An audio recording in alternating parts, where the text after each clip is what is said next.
સુરેન્દ્રનગર ઉમિયા ટાઉનશીપમાં યુવકના મોત મામલે સિવિલ હાઈકોર્ટમાં હોબાળો મચ્યો છે, જેમાં બીજા માળેથી યુવકને હત્યા કરી ફેંકી દેવામાં આવ્યો હોવાનો પરિવારજનોએ આક્ષેપ કર્યો છે। આ સાથે જ્યાં સુધી આરોપીઓ ન ઝડપાય ત્યાં સુધી મૃતદેહ સ્વીકાર કરવાનો પણ પરિવારે ઇનકાર કર્યો છે।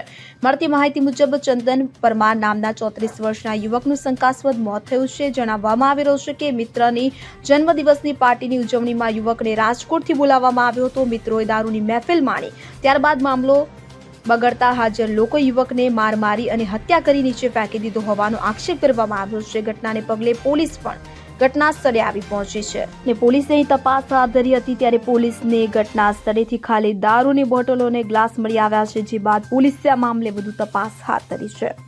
Bureau report CN24 news. હવે જુઓ દેશ દુનિયાની તમામ ખબરો તમારી આંગળીના ટેરવે।